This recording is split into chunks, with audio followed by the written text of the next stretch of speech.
Bismillahirrahmanirrahim. Assalamualaikum warahmatullahi wabarakatuh. Apa kabar anak-anak ibu semuanya?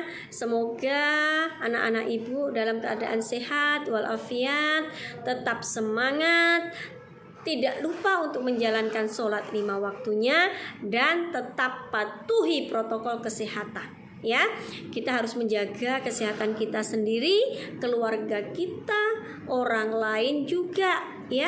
Karena kita dalam masa pandemi ini sungguh luar biasa, ujian dari Allah luar biasa.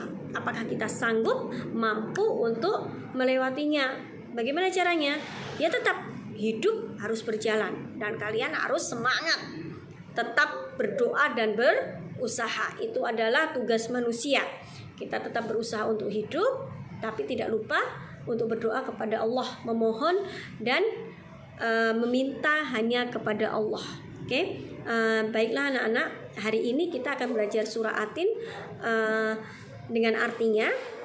Yang minggu kemarin, minggu lalu, Ibu sudah berikan tugas untuk menuliskan surah Atin beserta artinya di buku tulis agama masing-masing.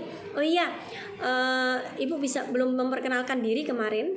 Baiklah, melalui video ini Ibu memperkenalkan diri Ibu, kelas 5A, B, C, dan D, dan E. Karena kelas 5 ada 5 kelas sekarang ya. Belajar agama Islam itu dengan Bu Umi. Jadi waktu kelas 4 dengan Pak Bais, beliau sekarang ngajar kelas 6. Jadi Ibu yang ngajar kelas 5. Jadi Ibu harap anak-anak tetap senang untuk belajar agama dengan Ibu, ya. Baiklah, nanti jika ada kesulitan apapun boleh bertanya kepada Ibu. Kita belajar agama Islam untuk kelas 5 itu menggunakan Classroom, nak. Nanti bisa lihat di Google Classroom. Ibu yakin kalian tahu apa itu Google. Biasanya kalau nggak tahu pelajaran apapun, kita akan tanya Mbah Google, betul kan? Iya. Nanti kalau kita anak-anak Ibu nggak tahu tentang Classroom, bisa diketik di Google, cari Google Classroom, pencet. Nah, linknya ini tinggal diklik. Yang Ibu sudah share ke grup, link itu Ibu akan share ke grup. Jadi kalian bisa lihat linknya, tinggal diklik, nanti akan masuk langsung ke link kelas masing-masing, ya. Jadi nanti tidak akan salah kelas. Kelas A, B, C, D, dan E itu berbeda classroomnya. Baiklah, materi hari ini Ibu akan menjelaskan tentang surah Atin. Surah Atin itu apa artinya, diturunkan di mana, nanti Ibu akan jelaskan. Tapi sebelum mulai penjelasan Ibu akan membacakan surah Atin beserta artinya, ya nak ya, yang kemarin kalian tulis, ya. Oke, Ibu akan membacakan terlebih dahulu. A'udzubillahi minasyaitonirrajim. Bismillahirrahmanirrahim. Wattini wazzaitun wa turi sinin wa hadzal baladil amin. Laqad khalaqnal insana fi ahsani taqwim. Tsumma radadnahu asfala safilin illal ladzina amanu wa amilus solihati falahum ajrun ghairu mamnun. Fama yukadzibuka ba'du biddin alaisallahu biahkamil hakimin. Baiklah, itu Ibu baca tadi ya. Sekarang kita artinya. A'udzubillahi minasyaitonirrajim itu adalah bacaan ta'awuz. Sebelum membaca surah dalam Al-Quran, kita membaca ta'awuz terlebih dahulu. Apa bacaan ta'awuz itu? A'udzubillahi minasyaitonirrajim. Itulah bacaan ta'awuz, yang artinya aku berlindung kepada Allah dari godaan setan yang terkutuk. Kemudian kita baca basmalah. Basmalah apa bunyinya? Bismillahirrahmanirrahim, yang artinya dengan menyebut nama Allah yang Maha Pengasih lagi Maha Penyayang. Oke, kita masuk surah Atin yang pertama. Apa artinya surah pertama? Demi buah tin dan buah zaitun. Yang kedua, demi gunung Sinai. Yang ketiga, dan demi negeri Mekah yang aman ini. Yang keempat, yaitu sungguh kami telah menciptakan manusia dalam bentuk yang sebaik-baiknya. Yang kelima, kemudian kami kembalikan dia ke tempat yang serendah-rendahnya. Yang keenam, kecuali orang-orang yang beriman dan mengerjakan kebajikan, maka mereka akan mendapat pahala yang tidak ada putus-putusnya. Yang ketujuh, maka apa yang menyebabkan mereka mendustakanmu tentang hari pembalasan setelah adanya keterangan-keterangan itu? Yang kedelapan, bukankah Allah hakim yang paling adil? Ada berapa tadi surah Atin?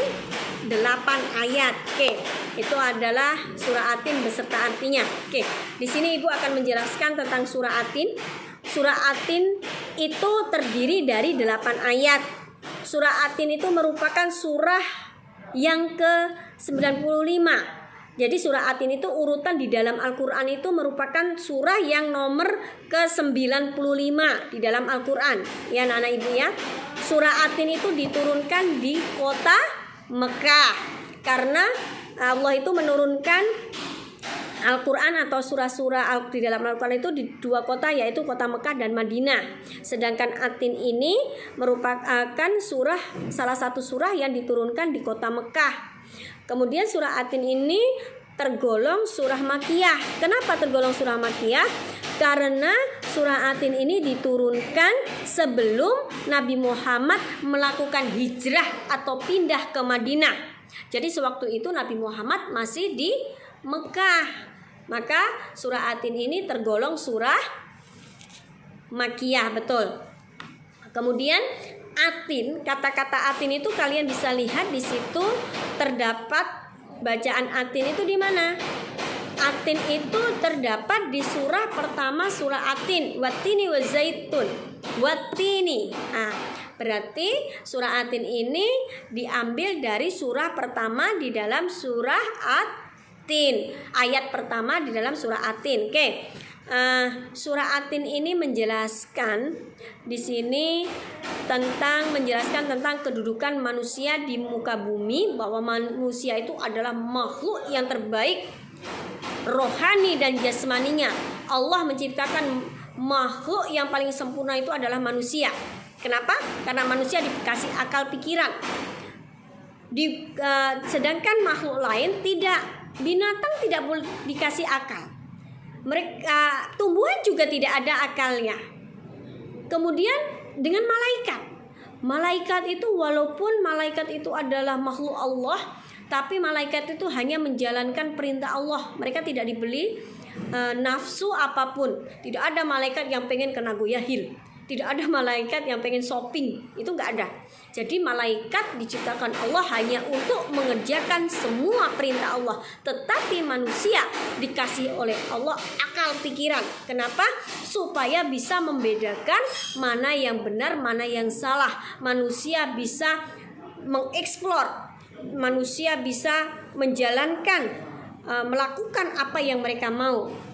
Itulah mengapa manusia disebut makhluk Allah yang paling sempurna.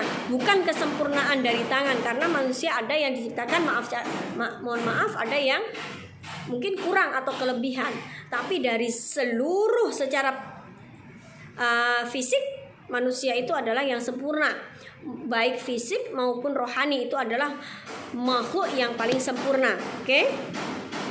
Tetapi ingat, manusia juga akan dijadikan makhluk yang amat rendah jika mereka tidak beriman dan beramal soleh. Kan di situ sudah ada. Kami telah menciptakan manusia dalam bentuk yang sebaik-baiknya. Kemudian di situ dijelaskan, kemudian kami akan kembalikan dia ke tempat serendah-rendahnya jika mereka tidak beramal soleh dan tidak beriman. Tetapi kalau mereka beriman dan mengerjakan kebajikan, mereka akan mendapatkan pahala yang tidak ada putusnya. Oke, kemudian di dalam surah Atin ini Allah bersumpah atas 4 hal. Apa saja itu? Yaitu tentang bersumpah demi buah tin, yang kedua buah zaitun, demi buah zaitun, ketiga demi gunung Sinai, dan yang keempat demi kota Mekah yang aman. Oke anak-anak Ibu, surah Atin ini ada 8 ayat. Silahkan kalian hafalkan. Kemudian nanti akan Ibu kasih pertanyaan melalui Classroom, nanti akan Ibu share di Classroom juga. Jadi nanti kalian bisa Ibu akan kasih materi ringkasan di Classroom juga. Nanti kalian bisa lihat. Nanti akan Ibu tulis di situ rangkuman tentang surah At-Tin. Kalian bisa menuliskan rangkuman tersebut di buku tulis masing-masing, dan Ibu akan memberikan latihan tentang surah At-Tin. Ya nak ya, nanti kalian bisa lihat di Classroom juga. Silahkan rangkuman dan surah At-Tin latihan surah At-Tin kalian tuliskan di buku tulis agama Islam masing-masing. Ya, nanti kalau sudah selesai boleh kalian foto langsung melalui Classroom dan di share melalui Classroom juga. Jadi tidak ada lagi yang lewat WA pribadi Ibu. Ya benar ya. Ibu akhiri. Jazakumullah khair kasiron, syukron. Semoga pembelajaran hari ini bermanfaat bagi kita semua, khususnya Bu Umi. Semoga kita menjadi manusia yang lebih baik lagi dan kita mendapatkan pertolongan nanti di yaumul mahsyar ya nak ya. Jangan lupa jaga kesehatan, sholat 5 waktu jangan lupa juga. Terima kasih. Wassalamualaikum warahmatullahi wabarakatuh.